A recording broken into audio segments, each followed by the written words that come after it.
Welcome to the Clifton Worley Show. This week we have Boot Arreola with us. What's up, man? Hey, how's it going? It's going good. Now, Good. I think that some people may be a little confused when they hear of Boot, but that a lot of times they don't know that you're Boot from BA Ferguson Guitars. Yeah. It's an interesting thing with the name. I always get asked, it must be Boot Ferguson, or, that sort of question. But I guess there's kind of a long backstory to the name. Long story short, Ferguson was a name that I used in college for recording bands and doing photography, and it just was something that was kind of left over from a childhood full of people mispronouncing my last name all the time. So, I picked something that was easy to say, but also sounded like was around for a while. And then I added the BA, because everyone calls me Boot. My real name's Ramon. But, so I added the BA, that's the Boot Arreola, and then the Ferguson is sort of the front man to the name, I guess. Mm-hmm. No, that's interesting. That was the other question I was going to ask you is, was Boot your real name? But that is that's a cool nickname. How'd you get that nickname? Yeah, so when I was about 12 or 13 years old, I grew up in the Catholic Church, and then went from there to a charismatic church. And my mom, having no experience with the charismatic church, they had a youth retreat, and my mom let me go on this thing, and she thought we were going to do some sort of like wilderness survival type camping, and so she wanted to make sure that she got me, the proper footwear, and then being the good Mexican mom she is, she got, she's thinking about the future, so she got me these steel toe work boots that were 2 sizes too big, and basically tried to play hacky sack. I was pretty lanky as a 12-year-old, and I tried to play hacky sack with these boots on, and it just looked really funny. I could never kick the ball up more than once, and everyone started calling me Boot from then on, and it just stuck. That's pretty rad. Yeah, that's a cool story behind that. Well, that's interesting. I also kind of came from that sphere as well, the charismatic church. So I know what you're talking about when you mentioned that. So was this in the El Paso area where you are now that you grew up in? Yeah. The retreat was actually in Bonita Park, New Mexico, and oddly enough, I guess it was on February. In February, but yeah, it was probably about 2-3 hours from here, at just it was actually a Nazarene campground is where we ended up going. So they had bunks and all the cool youth camp amenities and everything. So yeah, I grew up going to a camp like that, and it was so far out from any sizable town. Like, I think you had to like if there was an emergency, you had to drive like 30 minutes into town. Oh wow! And yeah, it was like one of those like it had like the barrack style bunks, and then like the showers. There was like 3 or 4 of them, and like whatever. But like everybody was trying to get showers like as early as they could, because like there was only so much hot water to go around. And so like after that, like everybody had like cold showers for the next, I mean, it would take like, there's probably like 60 people in one of those barracks, and so it would take like a good 2 hours sometimes for everybody to get a turn. It was just Yeah. Is like, yeah, this is roughing it. And so I work as a youth leader, and so like we go to camp now like at a college, and it is so much like all the amenities, and it's like, wow, this is major upgrade. They don't even know how hard it was. Yeah. It's amazing how important hot water can be, you know? Yeah, totally. Especially in big settings like that. Yeah. Love it. Well, let's go back. Is this around the time you were starting to play music? Yeah, actually, I was about 12 years old, and I had been bugging my mom for pretty much that entire year. I had decided I wanted to learn how to play guitar, and just kept bugging her about it. And by the time I was 13, I think it was around Easter, her and my grandmother and my aunt got together, and they got me a guitar from across the border. Right here we sit. Juarez, Mexico is our sister city, and you can literally walk across the bridge into Mexico, and there's a bunch of shops down there and everything. So they got me, a nice classical guitar, and I pretty much just frammed on it all year. As soon as I got it, I would sit there and just pick at it and pick at it and pick at it, and not really do much else. I didn't take any formal lessons or anything. And that following summer, I ended up on an outreach and worship leader that I just kept bugging him about, hey, will you teach me some chords? And finally, one of the other guys on the team, we were in Panama at this time, and one of the other guys on the team saw that I was just so desperate to learn guitar. So he taught me 4 basic chords. He taught me G, C, D, and E minor. And from there, I just would not stop playing the guitar. Like once I figured out some chords, I just kept playing. And so by that fall, I was asked to participate in the youth band at my church at that time, and because I sat there and practiced so much, there was a time that my mother was sort of in between jobs. She was working in the medical field, and then for whatever reason she decided to try to go into selling cars, and this was the last day she worked there. She was real frustrated with that job and everything. So, but I just remember that morning. It was a Saturday morning, and as she was going out the door, she names off a list of things to do, chores, and says, hey, just make sure you have this stuff done by the time I get home. And then I guess she had other plans for us to do or whatever, so she left. And I sat there, and I was sitting there playing my guitar, and so I just, like the typical teenager, I just nodded, okay, that's fine, yeah, I'll do it.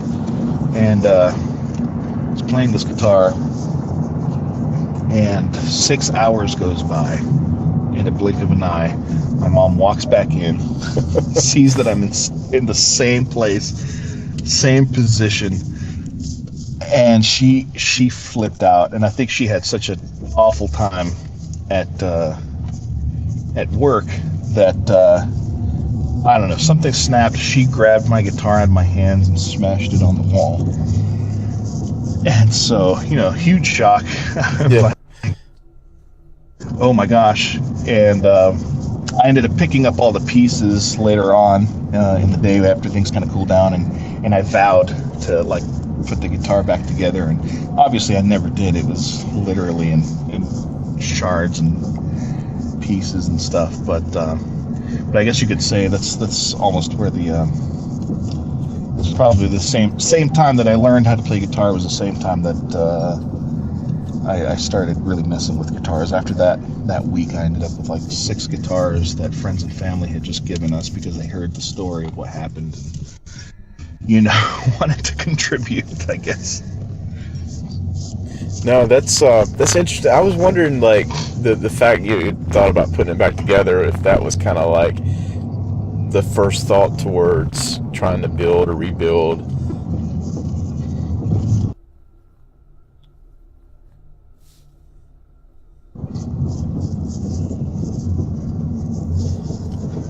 I was just wondering, like, if that was kind of like maybe something in the back of your mind at that point that was like, I want to try to build a guitar.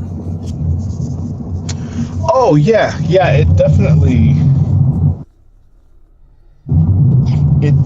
got me curious about it for sure, because I just remember picking up pieces and being really intrigued by how it was put together and how it all worked. That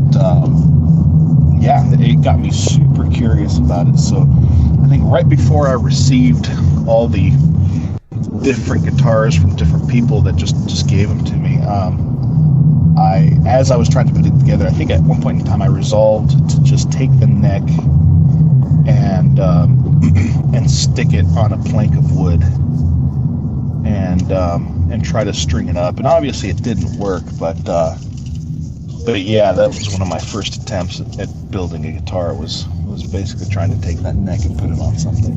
Yeah. Well, so you're playing guitar and you're kind of getting lost in the whole thing of it, and you're starting to play it at church. What what were kind of what were your influences, and what was kind of what were some of your influences, and what was kind of pushing you to want to dive in more at that point? As a kid, like I really identified with a lot of the subject matter, and well, not really the subject matter. I guess I really didn't know what the subject matter was, but I really related a lot to like Nirvana and Weezer, and I had MTV on all the time, and every time Nirvana or Weezer would come on, I would sit there and just watch it. So like I had a lot of influence from that. That really made me want to play guitar. Later on, as I started, playing in church, and I was always very stubborn about listening to what people wanted me to listen to, I guess. Like I would ask questions about I don't know how to word that right. I didn't want to listen to the same stuff that everyone else in church that I knew wanted to listen to. I always wanted to hear harder stuff, and so like, and then I think that it kind of made some of the old church folks a little bit mad, and so I liked it, obviously, and so those were definitely some influences, and then later on, after going through a ska and punk phase, with Supertones and 5-Iron Frenzy and all that stuff, I really got into Starflyer 59, and just the shoegaze. I would say it was Starflyer 59 as well as Sunny Day of Real Estate, and just got into that sort of just the indie rock stuff, shoegaze stuff, and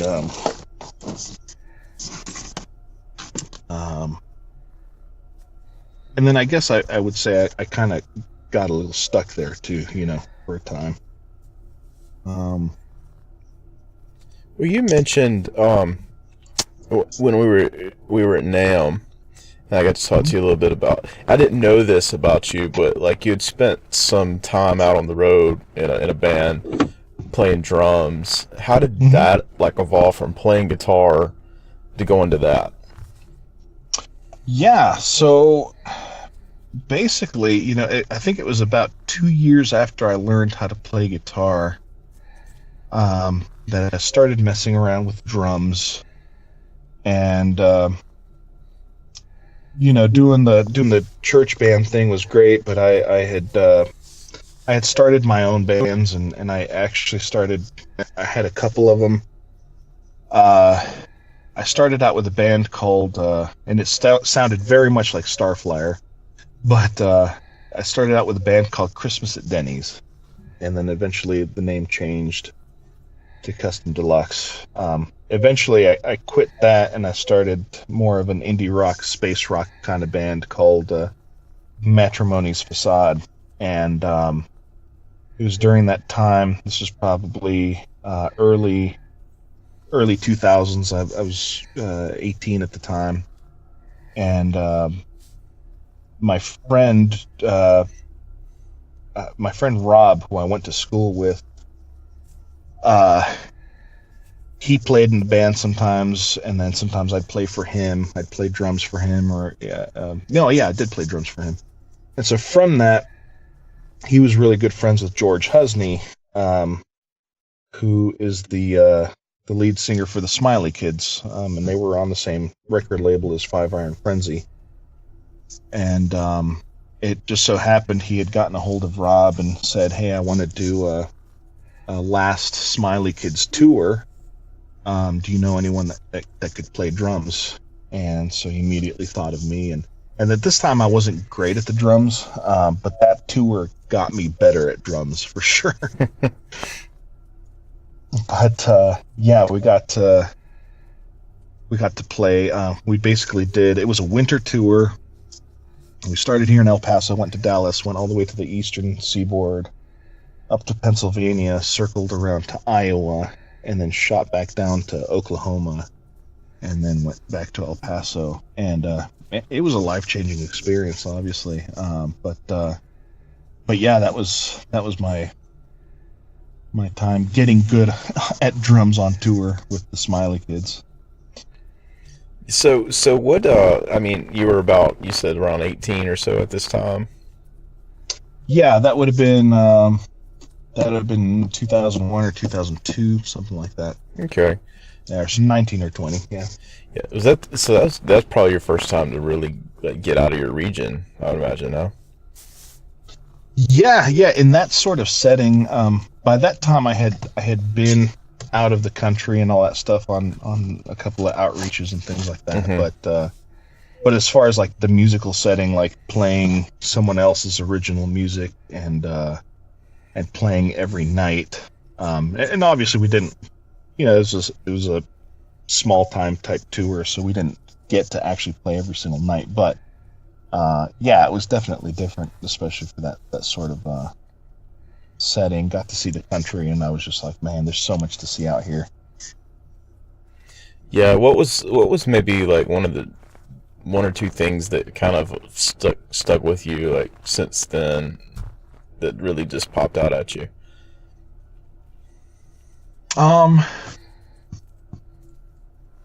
That's a good question. I don't know. It's I think one thing maybe is and it's kind of a theme that kind of keeps reoccurring, and I guess that's that things are never as they seem or as you think they might be. So like, I had heard about the Smiley Kids. I knew that they were on a record label and all that stuff. And when I got to meet George and become friends with him and stuff, like he had a lot of struggles while they were on that record label. And so by the time I got onto the band, they were off the label, and there were some things that led to them not being able to be on that label anymore that, are just kind of, no one really knows the full story. Like I'm not quite certain why they were kicked off the record label, but I knew that he had a lot of struggles, even as a signed touring band.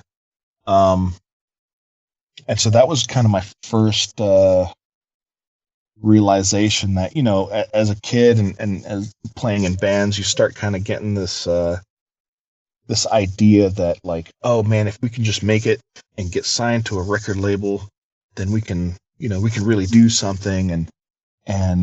But what ends up happening is it's just like with everything. It takes an incredible amount of work, and it's like being a small business owner. Like, you do all this work, you don't get paid very much, but you're doing it because you're passionate about it. And that's what George was. He was super, super passionate about it. They hardly got paid. Like, we didn't get paid anything to do this tour. Like, for me, it was an experience, you know. And but to realize, like, here's this guy, by all definition, like, he had made it, you know. But it, just because he made it didn't mean that it was easy, you know. So I think that was, so that was my biggest takeaway, I think. And I don't know, I would even count that as two things that I learned from this.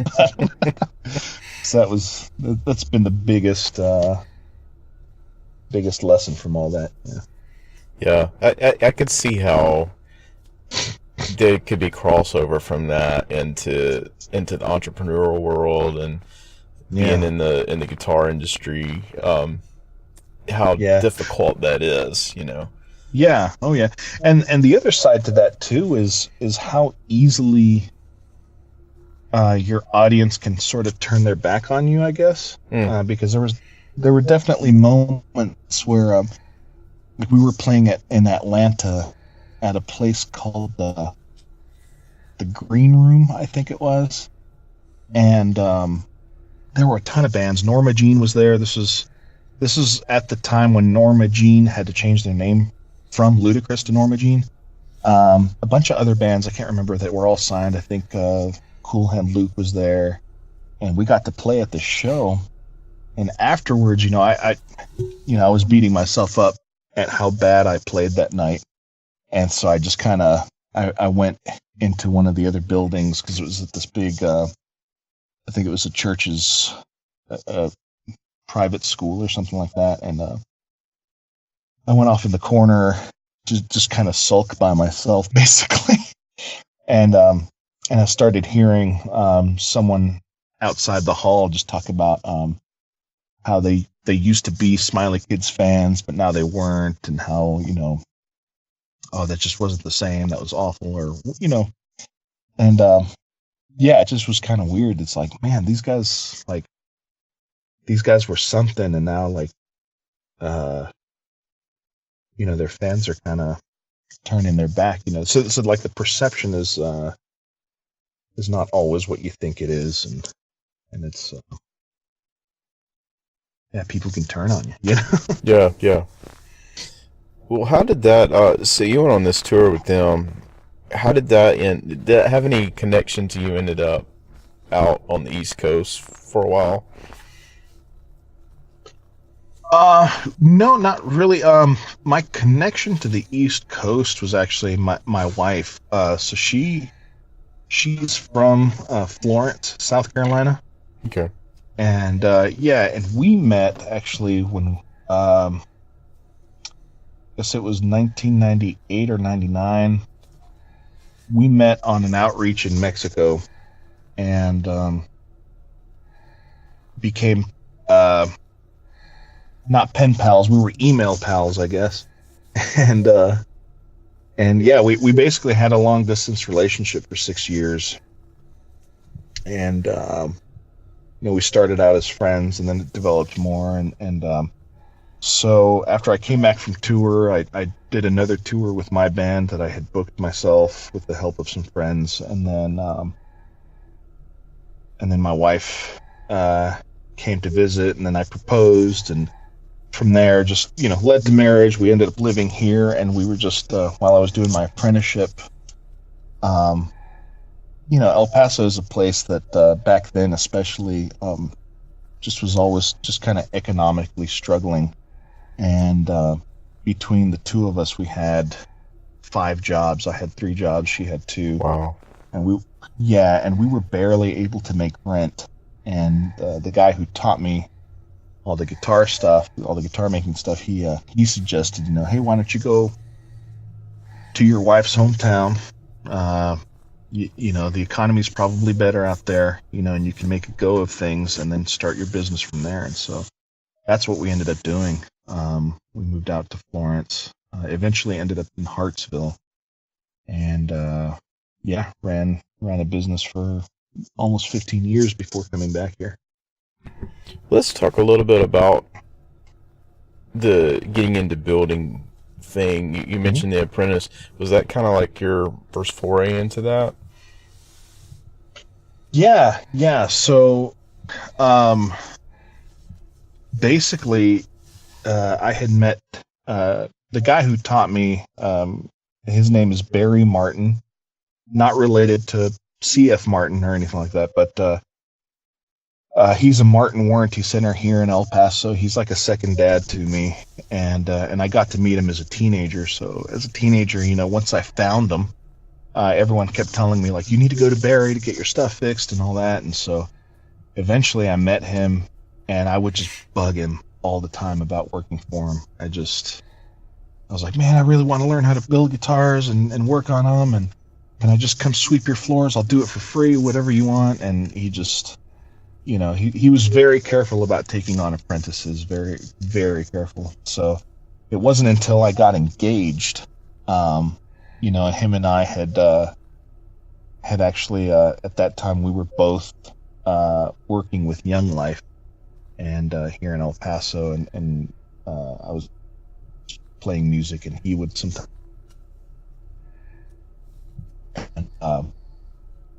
So I got engaged. Stace came to visit. We got engaged, and I took her to meet him. And in that visit, he finally decided, after years of bugging him, he finally decided, you know what? She's got a good head on her shoulders. She's going to keep boot in line. I'm going to offer this guy an apprenticeship right here and now, and that's exactly what happened. Because I was a real flaky kid, when I was younger. Anyway, I still have severe ADD, and but yeah, that's pretty much what happened. And then I apprenticed for him for 2 years, doing like 8 refrets a day, or 8 refrets a week, doing major restorations on antique and vintage guitars, and just really learning even more about the structure of those things. So it wasn't until I moved to South Carolina that I really got the itch to build. I had enough experience under my belt with fixing stuff that I felt ready to start diving into building. So I ended up having this conversation with Barry about, like, what should I do? What should I start with? I've got enough wood to make some sort of instrument. And him knowing me the way he does, he knew that I was always timid about a lot of stuff. And so he says, do this. I'm going to send you a broken mandolin, and use that as your blueprint.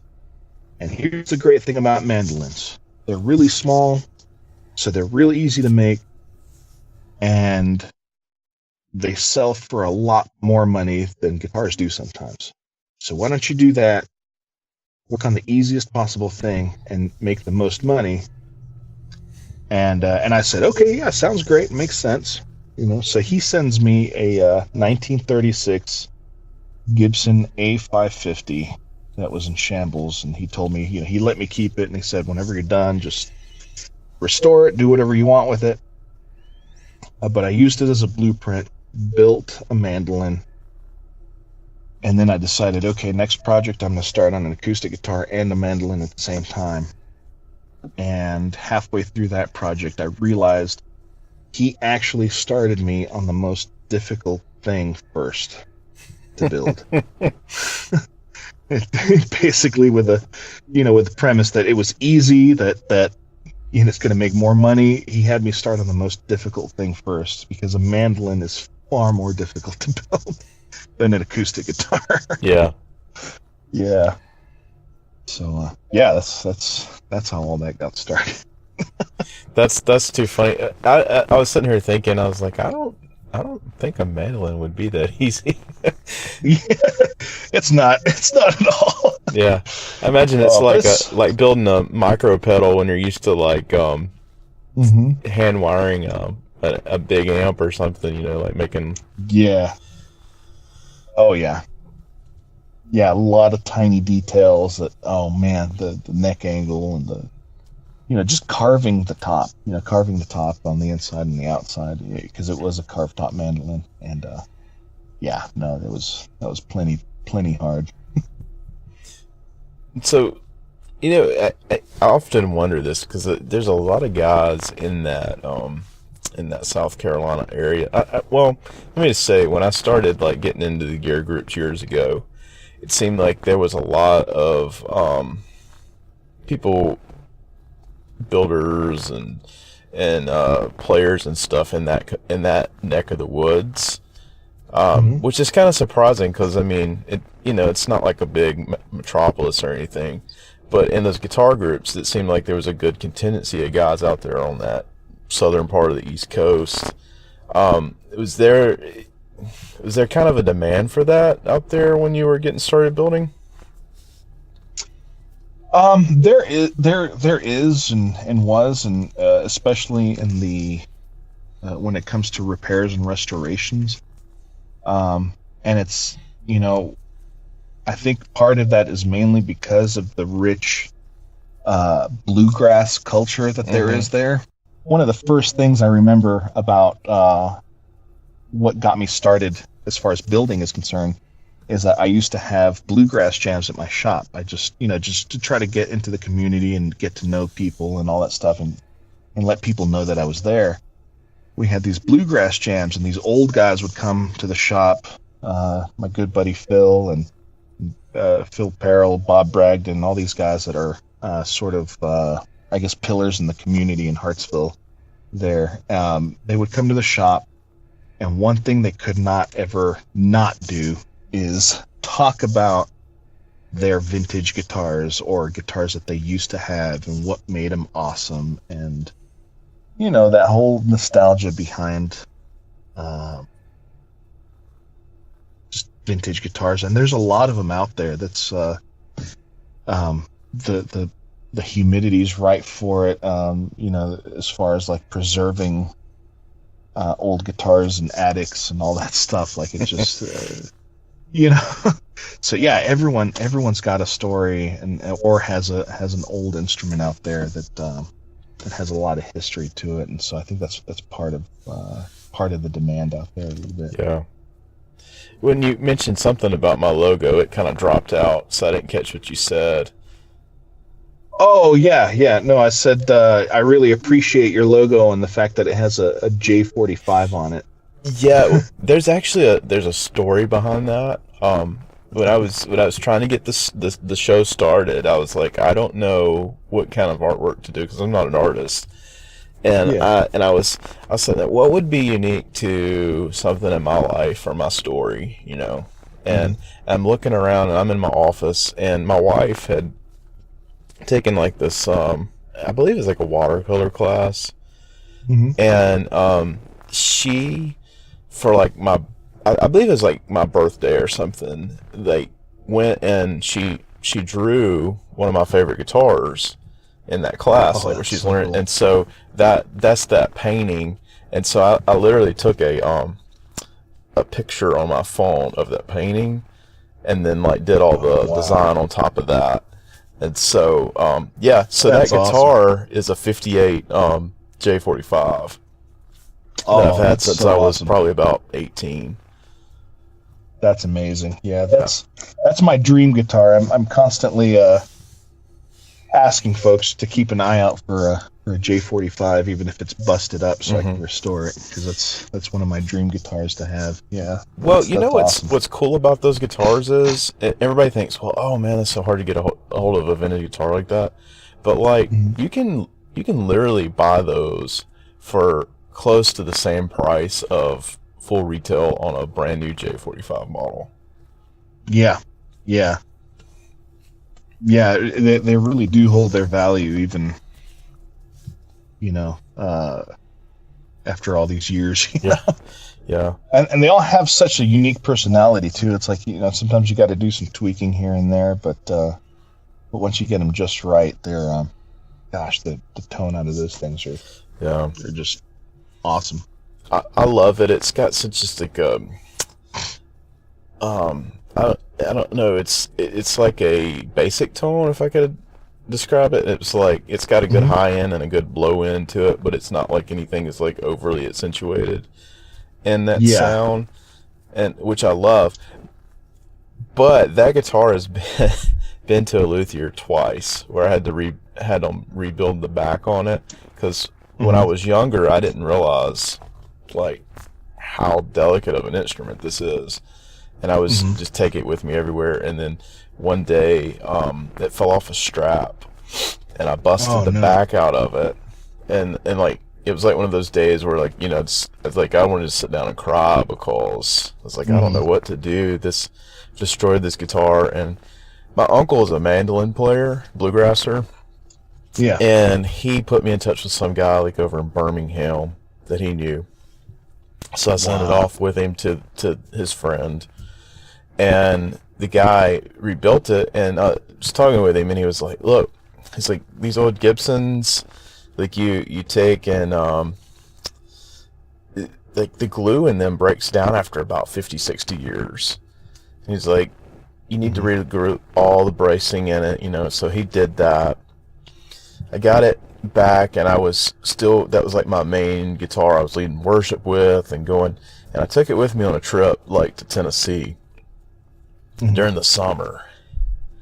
And for whatever reason, when I got back to Mississippi, I played it that next Sunday, and I don't know if it was the just drastic changes in temperature or whatever, but like the back busted on it again. Well, in the middle of me playing, Wow. and I was like, "Oh man," I could just cry. And so I sent it off to. I didn't send it to Birmingham this time. I sent it to Hattiesburg to a guy. He was like a Martin repairman, Hmm. and he put it back together and got it fixed for me. And he said, "Look, this thing needs a refret." And I was like, "Well, at the time I didn't do it. Kind of wish I would have, but." Anyways, Sure. Yeah. since then, that's kind of been like my retired guitar I play at home. Like Yeah. I went out and got me a good workhorse acoustic, Hmm. that I could kind of, yeah, I didn't have that emotional attachment to. Yeah. Yeah. And so yeah, but I still like to bring it with me and play. And right now I have it in my office, and it's hanging on the wall there. So if I get inspiration, I'll just pick it up and start playing. But I don't know how we got Yeah. off on that, but yeah, I love old vintage guitars. Yeah. Yeah. I sure do too. That's part of the inspiration for a lot of the stuff I do is vintage guitars. It's the take I have on that is, I think there's plenty of people that sort of the vintage guitars are awesome because they're still around, and obviously they were doing something right.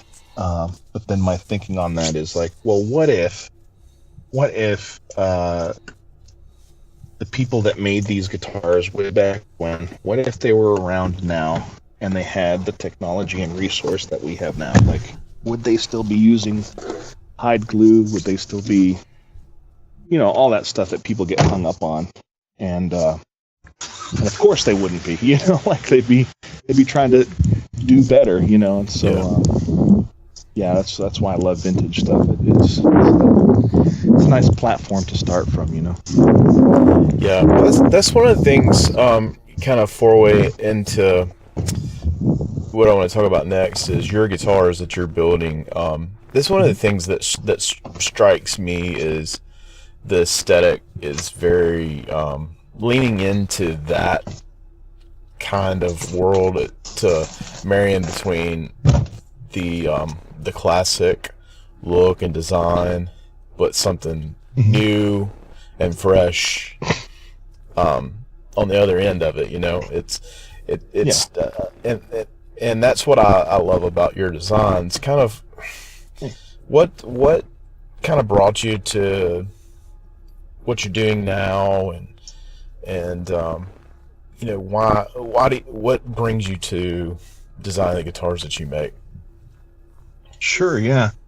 Um, Part of it was, just early on in my apprenticeship. I just, I as a kid, I used to draw a lot, and then I kind of stopped, and because I learned guitar, and but when I started getting the inspiration to try to build guitars during my apprenticeship, I would sit and sketch designs that I wanted to do. But really, when I started to build guitars, I had just in electric guitars, I had about 11 different models, and one of those models was a variation on a Tele. Another one was a variation on a Stratocaster. I had all kinds of weird stuff going on, and we did a NAMM show, our first NAMM show in 2011. Totally bombed it. Totally came back in debt, thinking that I was going to have to close the shop and all that stuff, because clearly I didn't have an understanding of how NAMM worked. I showed up thinking, like, we're going to sell all these guitars, and when people saw these guitars, they saw so many unique guitars, but there was no continuity in it. And so and people would ask me, like, are these are these production models? And hung up on the fact that these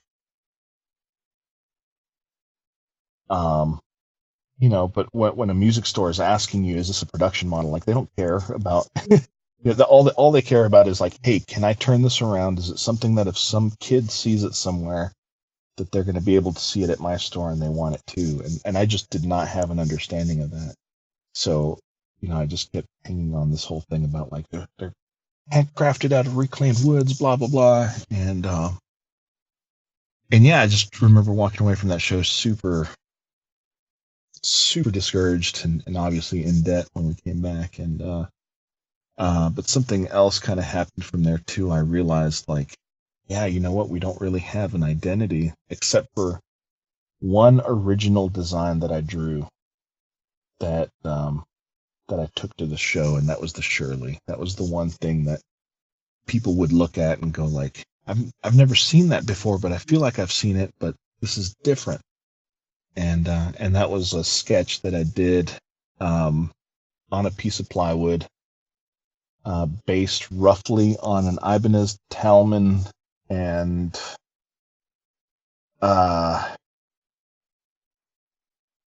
Jaguar, basically, and just using properties from that. And yeah, so I just, I just had a realization that, like, you know what? There's so many people also just making Teles, making Strats, and while that's a great design and it's a proven recipe, I need to come up with my own thing, and so yeah, so I got rid of everything except for the Shirley, and then later on came up with the Walker, and just kind of stuck to those two mainly.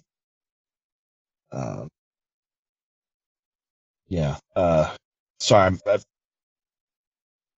I think because I've gotten on such a rabbit trail, I'm forgetting the original. What was the original question? So I can come back around. Yeah, we were just talking about why you're building the designs. Kind of how that evolved to building these and your lineup now. Yeah. And I think that's a good explanation of it. Sure. Yeah. And I'm looking here at the Shirley. I pulled it up, and I see, like, a little bit of that in the FlyWeight, a little bit. I mean, there's definitely the continuity there now. Yeah. So the concept of the FlyWeight was basically to add another tier to the offering. So the deluxe is basically like the custom shop, Shirley, like anything and everything goes as far as material someone wants, and then there's the standard.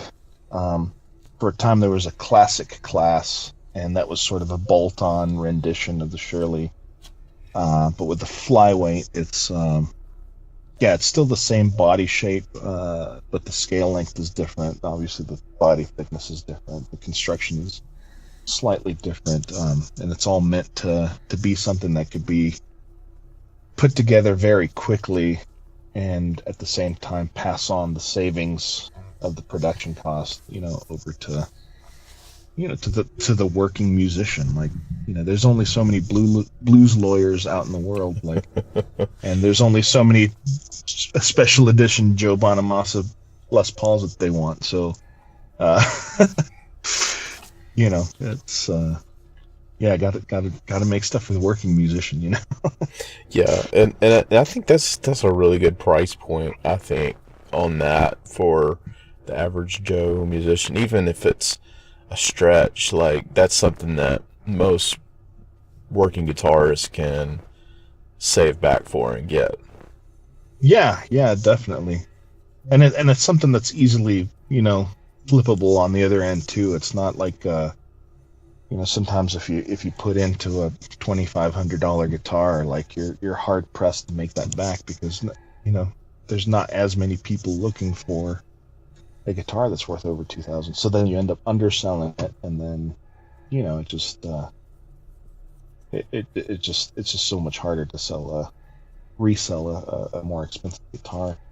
So yeah, it was kind of meant to just kind of help out in both ways, I guess. Yeah. Well, let's move here for a little different direction here for a minute, and my listeners chimed in on the questions, and I've got a few here. I didn't get it out as early as I would have liked to. We probably had a few more, but it's like John Schneider over at Creation. No. Oh, Shandy. He's got a few questions. He said, this is odd. He said, would you be willing to pluck a few beard hairs, grind them up, and mix them in a finish for your guitars upon request? I don't think. So John Snyder, we have this thing. I call him Lemon Shandy. And it's just an endearing term. He's like a little brother to me and stuff. But I will say, John, I'm not sure if you're ready for that kind of unlimited power. So, so the answer for now is no. Okay. He asked a bunch of questions, actually. He said, jeez. No, we could take 30 minutes trying to answer these. Yeah. Said, he's just getting me back for so much stuff. Oh, yeah. Well, he had some of your guitars at NAMM at his booth. I thought that was way cool. Oh, yeah. He says, he asked you, how are you enjoying being back in El Paso? Oh, yeah. It's been good, man. It's been weird, because it's such a familiar place, yet it has changed so much, and it's changed so much for the better too. The economy's better here. I think the collective, I don't know if it's a collective consciousness or whatever. I don't know how anyone wants to put that, but like, it's a much better place than when I left it, I feel like. And we're here, like, we're staying at a friend's house. He's been really, really supportive of us and gracious to let me use his space for building guitars and to live on his property and stuff when we get on our feet and everything. But it's been good, and it's been a struggle, because the things that are familiar, it's like we used to have a bunch of friends here, and now they're all moved away. So it's like, wow, like, who else do we talk to? Yeah. So that part's been a little bit isolating, but other than that, it's been actually really good. It's the least amount of stress I've ever had in my life, compared to when I was running a shop in South Carolina. Yeah. Well, I've seen you post several things about this in Go Live, and I don't know if it's your wife or you, but it runs like the Instagram account about the bus adventure. Tell us a little bit about what that's all about, and try to give us a little bit of understanding what's going on. Yeah, so when we made the decision to move, the decision was in part we needed a change in just our lives. I was at a place where I had been spread so thin in the business. You know, we were doing repairs, lessons, and manufacturing. And out of all three of those things, like, I was not really getting to do much of anything other than bookkeeping and making sure everyone's checks got paid and marketing and, you know, all the back end stuff. And you know, just kind of took stock in where we had been in our lives and what we wanted to show our kids and all that stuff. And, you know, it was a process of about 2 years of really just kind of like thinking through all this stuff and going, how are we going to bring a change to our life that is worth it, but that's not going to, you know, damage us too bad or anything like that. And I had told the guys at the shop in January what our plans were last year, and then from there, you know, my wife and I just kept talking about it, and then she stumbles upon, I think it was a YouTube video of some folks that live in a school bus full time. They took a school bus and converted it into an RV, and she just goes, "That's what I want us to do. This is what we need to do." And it made sense. It was like, well, you know, that's pretty difficult, but okay, let's try it. You know, least that can happen is we build an RV out of a bus and then we sell it. You know, worst case. And so that year, I took all my my income tax refund, and I had also sold a guitar, and we got a bus, and then just started outfitting it, and using reclaimed woods and all kinds of things, and just watching videos of other people do stuff. And yeah, we built this bus and are currently living out of it still. And yeah, that's pretty much how it came about. We set sail after a hurricane went through the Carolinas in September. Oh, yeah. Yeah. And after some struggles with mechanics and all that stuff, like, finally got going, and yeah, just traveled the country, showed the kids, stopped at campgrounds and all that. And yeah, it was a really neat experience. It was really good. But yeah, that's how that got started. She stumbled across this, and she was like, you know, and I remember, like, she tells me all the time, like, I do forget, but she would tell me, like, you know, I've been talking about this for years, that this is what we should do. Why not let's do it now? And so yeah, that's kind of how that came about. Yeah, but that's something that's interesting. I think there's a lot of people. There's changes sometimes they want to make in their lifestyles, or go into something new territory. But like, defining what is it that you want to do, I think is the hardest part. And I think that's cool. Like, you saw, this is the direction I want to head. There's a lot of unknown there probably, but I'm willing to take the leap and pursue this thing. Yeah.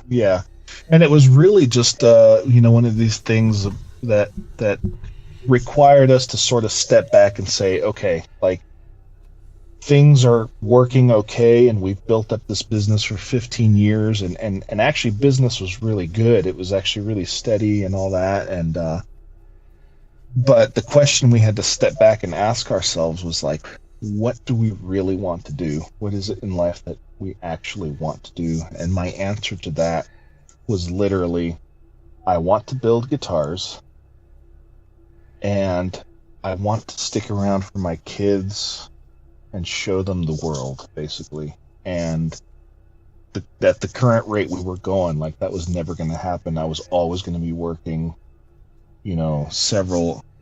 I was usually the first one in and the last one out in the shop, you know, and my kids hardly got to see me, and when they did, they got the version of me that was always tired and grumpy, you know. And yeah, I was just like, they don't need to grow up with that, you know.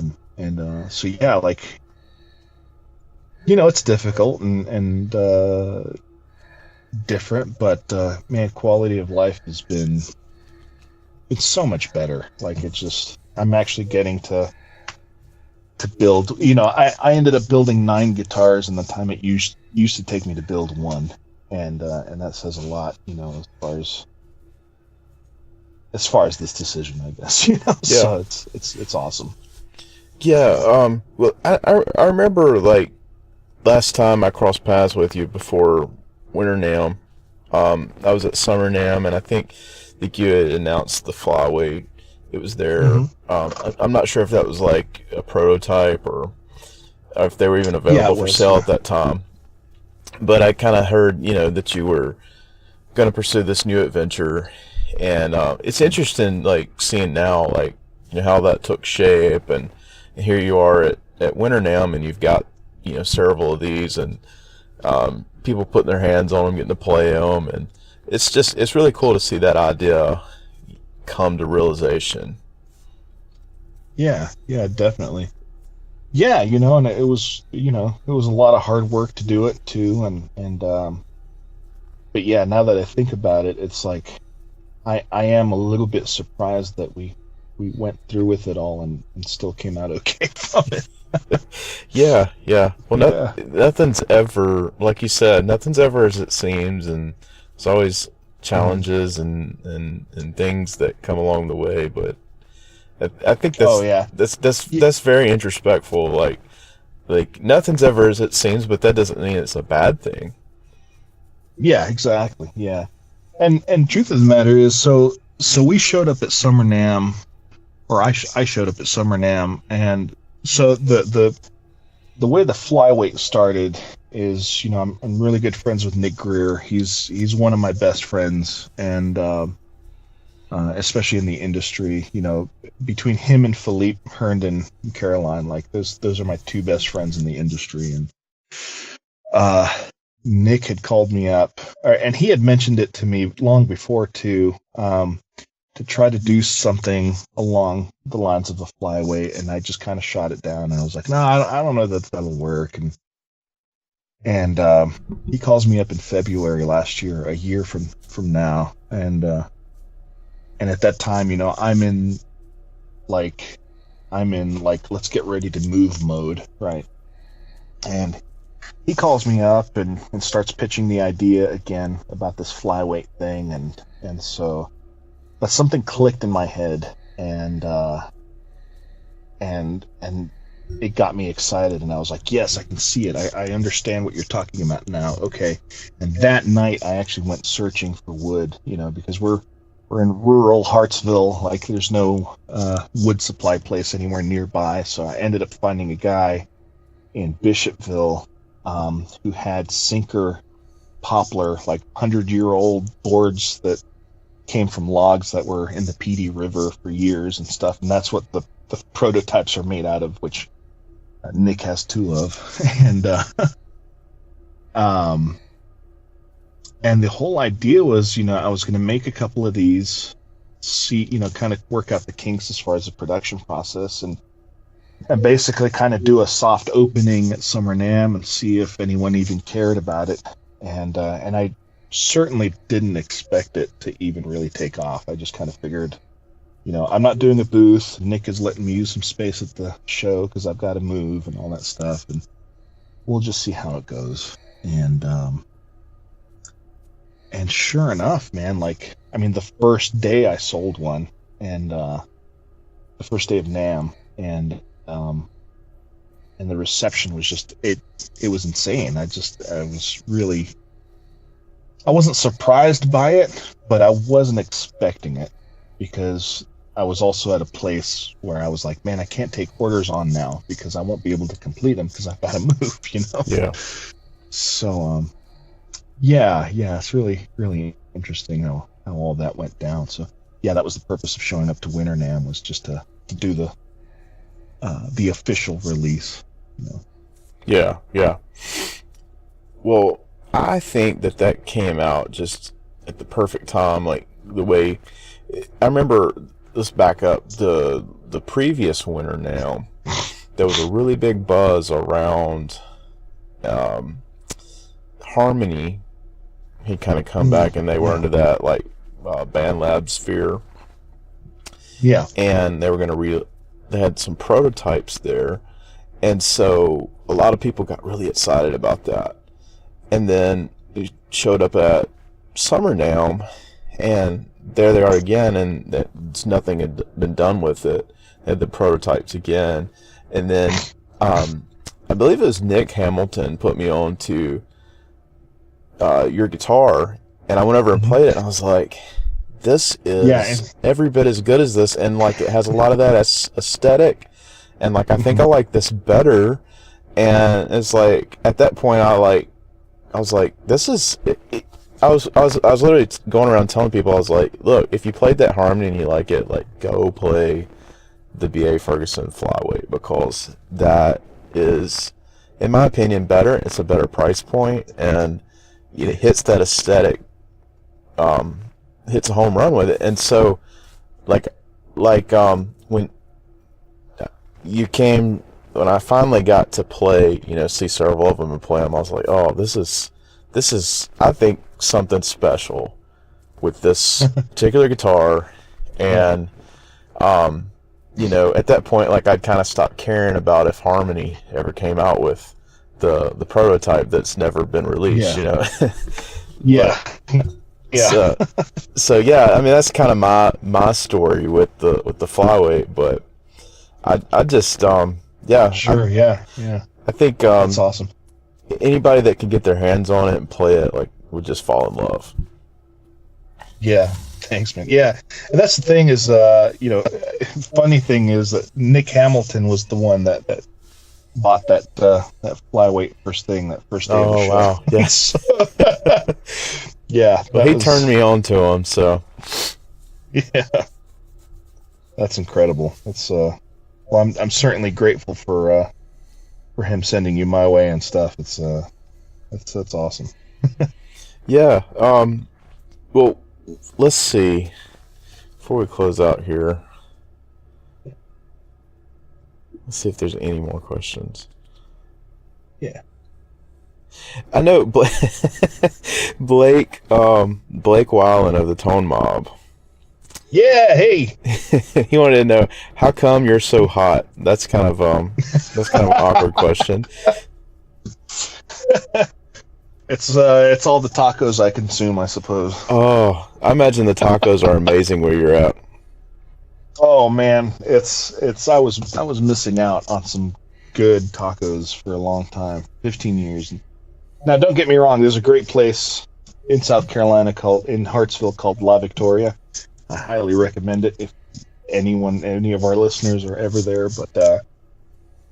But yeah, my philosophy has always been the further away you get from El Paso, the worse the Mexican food gets, and it's unless you're in New York City, But yeah, it's I definitely.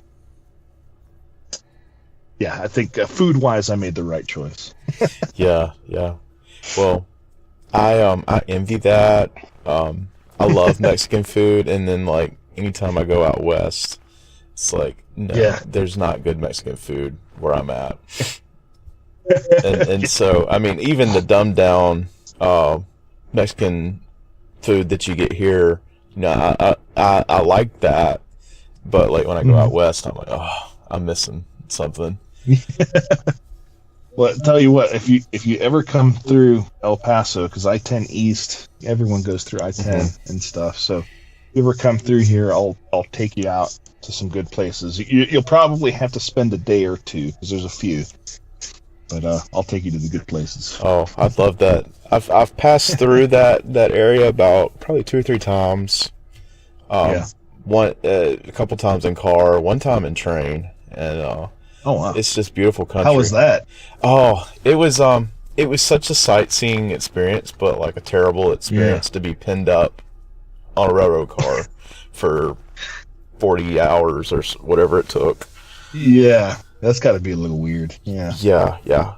But it's very interesting to see what you don't see on the highways. More up close look at all the, went through like Big Bend and all that. Oh, nice. So yeah, that was kind of cool. That's awesome. Well, thank you so much. I know there's probably so much more territory I probably would have liked to cover. Maybe we can hit you up another time Yeah, certainly. That'd be awesome. Yeah, but I just I've been intrigued by following your stuff on Facebook and your live streams, and just kind of wanted to get a grasp on your story. And I figured our listeners will really enjoy this and get to know a little bit more about BA Ferguson and the whole thing about it. And so it's been really interesting to just hear your side of the story and your musical journey, and where you've been and how it's brought you to where you are now. And I was really inspired what you said. There's nothing ever is what it seems, but I think there's beauty in that, and lots of lessons to be learned. So yeah, definitely. It's it leaves things kind of open ended too, but like I think it realizing that things aren't always as they seem just sort of helps, at least for me, helps kind of allows myself to be off the hook for not I guess not meeting my own wild expectations sometimes, 'cause sometimes they get out there, but it's I think it's definitely an important thing to realize. Yeah.